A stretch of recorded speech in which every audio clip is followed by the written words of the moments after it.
Nothing phone 1 ഇതൊരു നല്ല tech പ്രൊഡക്റ്റാണ്. ഈ വീഡിയോയിൽ നത്തിങ് ഫോൺ 1നെ കുറിച്ച് ഞങ്ങൾക്ക് തോന്നുന്ന ചില കാര്യങ്ങൾ പറയാം.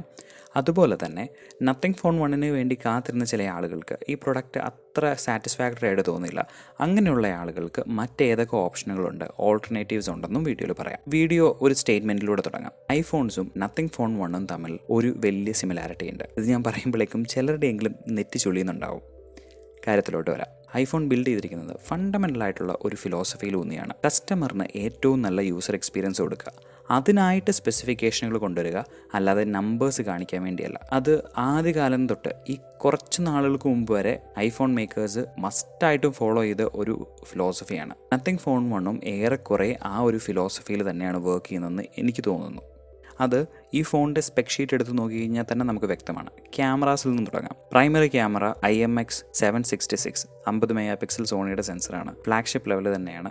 നല്ല പെർഫോമൻസ്, നല്ല ഔട്ട്പുട്ട് നൽകുന്നുണ്ട്. സെക്കൻഡറി ക്യാമറ വൈഡ് ആംഗിൾ ക്യാമറയാണ്. സാംസങ്ങിൻ്റെ 50 മെഗാ പിക്സൽ JN1 സെൻസറാണ്. ഇത് അങ്ങനെ വലിയൊരു ടൈറ്റിൽ എന്നൊന്നും പറയാൻ പറ്റില്ല, അത്യാവശ്യം കുഴപ്പമില്ലാത്തൊരു സെൻസറാണ്. പേരിന് വേണ്ടി മൂന്നാമതും നാലാമതും സെൻസേഴ്സ് വെച്ചിട്ടില്ല. കോഡ് ക്യാമറ, പെൻഡ ക്യാമറ അങ്ങനത്തെ കാര്യങ്ങളൊന്നും ഇവിടെയില്ല. നിങ്ങൾക്ക് ഏറ്റവും നല്ല എക്സ്പീരിയൻസ് ഡെലിവർ ചെയ്യാൻ വേണ്ടി 2 ക്യാമറകൾ. സെൽഫിയുടെ കാര്യത്തിൽ 16 മെഗാ പിക്സൽ സോണിയുടെ തന്നെ സെൻസറാണ് IMX 471. ഇതും അങ്ങനെ വലിയൊരു ടൈറ്റിൽ എന്ന് നമുക്ക് പറയാൻ കഴിയില്ല. പക്ഷേ ഒരു യൂസറിന് നല്ല റെസ്പോൺസീവായിട്ടുള്ള യൂസ്ഫുൾ ആയിട്ടുള്ള ഔട്ട്പുട്ട് ഇതിൽ നിന്ന് ലഭിക്കും. ബാറ്ററിയുടെ കാര്യത്തിലായാലും ചാർജിങ്ങിൻ്റെ കാര്യത്തിലാണെങ്കിലും 100-120 വാട്ട് ചാർജിങ് ഒന്നുമില്ല. എന്നാൽ യൂസ്ഫുൾ ആയിട്ടുള്ള കുറച്ച് സ്പെക്കുകളുണ്ട്. ഇനി ഡിസ്പ്ലേയുടെ കാര്യത്തിലാണെങ്കിലും ടെക്നോളജി ഏറ്റവും ബെസ്റ്റായിട്ട് ഉപയോഗിച്ചിട്ടുണ്ട്. എന്നാൽ റിഫ്രഷ് റേറ്റിൻ്റെ കാര്യത്തിലും ടച്ച് റെസ്പോൺസ് റേറ്റിൻ്റെ കാര്യത്തിലൊക്കെ വല്ലാതെ വിയേർഡായിട്ടുള്ള നമ്പേഴ്സ് ഒന്നും ഇവിടെ ഇല്ല. ഏറ്റവും ലോജിക്കലായിട്ട് ഒരാൾക്ക് ഏറ്റവും നന്നായിട്ട് ഈ ഫോൺ ഉപയോഗിക്കാൻ വേണ്ട സ്പെസിഫിക്കേഷൻ ഇവിടെ കൊടുത്തിട്ടുണ്ട്. സ്നാപ്ഡ്രാഗൺ 778+. ഇതും നമുക്ക് വലിയൊരു ടൈറ്റിൽ എന്നൊന്നും പറയാൻ കഴിയില്ല.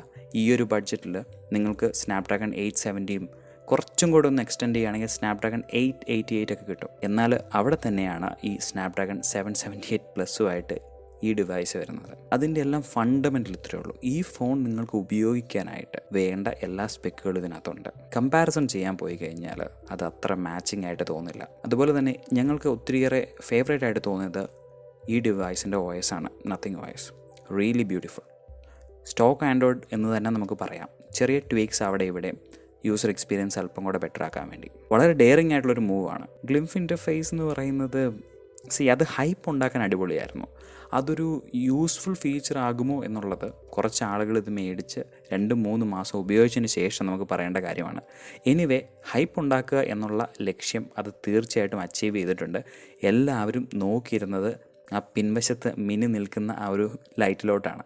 ഈ പ്രൊഡക്റ്റ് ആർക്കായിരിക്കും ഏറ്റവും സ്യൂട്ടാവാത്തത് എന്ന് ഞങ്ങൾക്ക് തോന്നുന്ന കുറച്ച് വ്യൂ പോയിൻറ്റ്സ് നിങ്ങളുമായിട്ട് ഷെയർ ചെയ്യാം.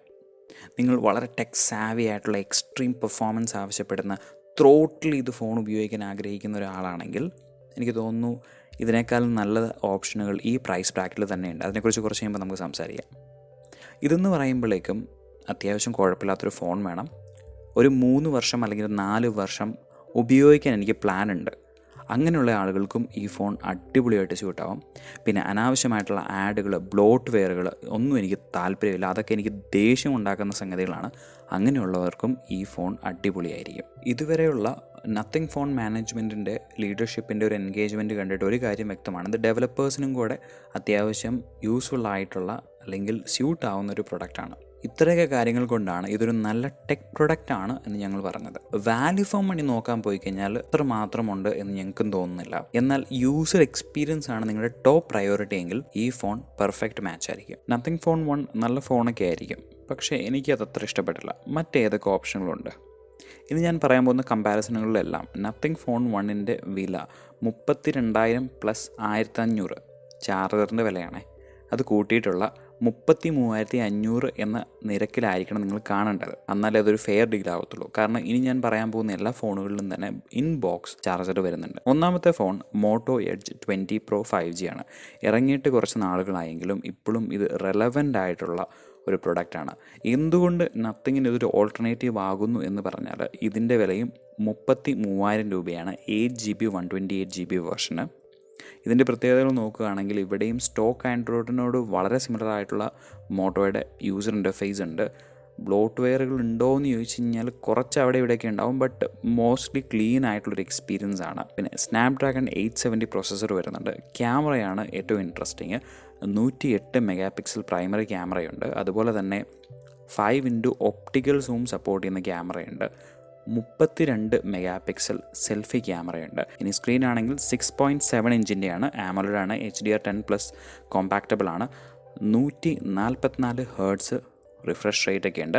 LPDDR5 റാം ആണ് ഉപയോഗിച്ചിരിക്കുന്നത്. IP52 റേറ്റിംഗ് ഒക്കെ ഉണ്ട്.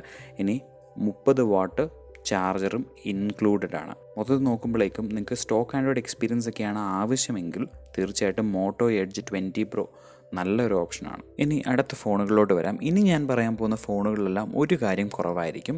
നത്തിങ് ഫോണിൽ നമ്മൾ കണ്ട സ്റ്റോക്ക് ആൻഡ്രോയിഡ് ആയിട്ടുള്ള ഇൻ്റർഫേസ്. ഇവയിൽ ഒന്നാമത് ഞാൻ റാങ്ക് ചെയ്യുന്നത് IQOO 5G ആണ്. സ്നാപ്ഡ്രാഗൺ 870 പ്രോസസ്സറുണ്ട്. 48 മെഗാ പിക്സൽ ക്യാമറയാണ്. OIS സപ്പോർട്ടുണ്ട്. 120 ഹേർട്സ് ആമോലെഡ് ഡിസ്പ്ലേ ഒക്കെ ഉണ്ട്. 66 വാട്ട് ഫാസ്റ്റ് ചാർജറുണ്ട്. വേപ്പർ കൂളിംഗ് സിസ്റ്റം ഒക്കെ ഉണ്ട്. നല്ല അടിപൊളിയൊരു ഫോണാണ്. ഇതിൻ്റെ വില ഇപ്പോൾ 30,000 രൂപയേ ഉള്ളൂ. ഇതെല്ലാം മേടിക്കാനുള്ള ലിങ്ക്സ് ഞാൻ താഴെ ഡിസ്ക്രിപ്ഷനിൽ കൊടുത്തിട്ടുണ്ട് കേട്ടോ. അപ്പോൾ ഇതൊരു ഓപ്ഷനാണ്. അപ്പോൾ നിങ്ങൾ പറയുകയാണ് 30,000 വില കുറച്ചും കൂടെ എനിക്ക് എക്സ്റ്റെൻഡ് ചെയ്യാൻ പറ്റും. ഞാൻ ഈ നത്തിങ്ങിന് വേണ്ടി വെയിറ്റ് ചെയ്യായിരുന്നു. അപ്പോൾ എൻ്റെ കുറച്ചും കൂടെ ഫണ്ടുണ്ട്. അങ്ങനെയാണെങ്കിൽ ഞാൻ റെക്കമെൻഡ് ചെയ്യുന്ന ഒരു പ്രൊഡക്റ്റാണ് IQOO SE 5G. ഇതിൻ്റെ വില 34,000 രൂപയാണ്. ഇവിടുത്തെ ഏറ്റവും വലിയ പ്രത്യേകത ഇതിൻ്റെ ചിപ്പ് സെറ്റാണ്. Snapdragon 888 5G the beast. അപ്പോൾ ഇവിടെയും 66 വാട്ട് ഫാസ്റ്റ് ചാർജിങ് ഉണ്ട്. 48 മെഗാ പിക്സൽ OIS സപ്പോർട്ട് ചെയ്യുന്ന ക്യാമറയാണ്.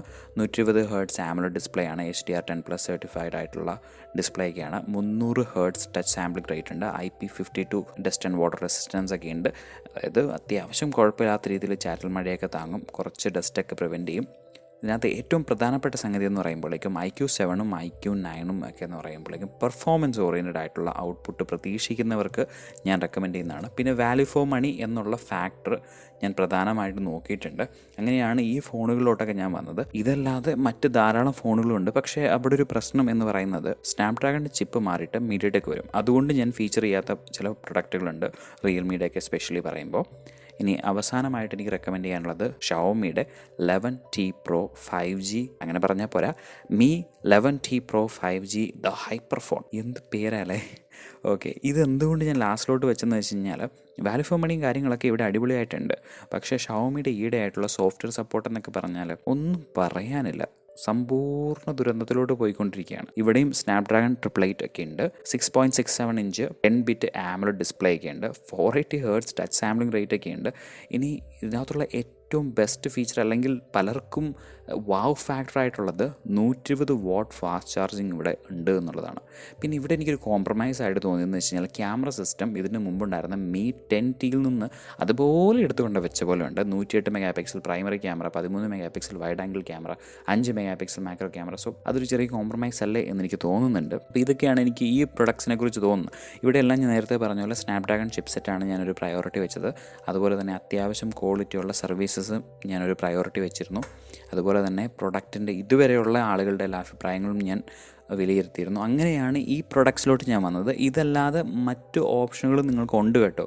റിയൽമിയിൽ നിന്നൊക്കെ ധാരാളം ഓപ്ഷനുകൾക്ക് നിങ്ങൾക്ക് ചൂസ് ചെയ്യാൻ സാധിക്കും. ഇനി ഞാൻ പറഞ്ഞതിൽ ഏതെങ്കിലും ഒരു ഓപ്ഷൻ മിസ്സായിപ്പോയി അല്ലെങ്കിൽ അതാണ് ഈ പറഞ്ഞവയേക്കാളും നല്ലത് എന്ന് നിങ്ങൾക്ക് തോന്നുന്നുണ്ടെങ്കിൽ മസ്റ്റായിട്ടും കമൻറ്റ് ബോക്സിൽ മെൻഷൻ ചെയ്യുക. കാരണം അത് ഒത്തിരി പേർക്ക് ഉപകാരം ചെയ്യും കേട്ടോ. അപ്പോൾ ഇത്രയൊക്കെയാണ് ഞങ്ങൾക്ക് പറയാനുള്ളത്. നത്തിങ് ഫോൺ 1 നല്ലൊരു പ്രൊഡക്റ്റാണ്. നിങ്ങൾക്കിത് ഇഷ്ടപ്പെട്ടില്ലേ? നിങ്ങൾക്ക് ചൂസ് ചെയ്യാനായിട്ട് ധാരാളം ഓപ്ഷനുകൾ നമ്മുടെ മാർക്കറ്റിലുണ്ട്. അപ്പോൾ പുതിയൊരു വീഡിയോ ആയിട്ട് നിങ്ങളോട് എത്തുന്നവരെ ഇത് നിങ്ങളുടെ സ്വന്തം ചങ്ങായി Haris signing off for now.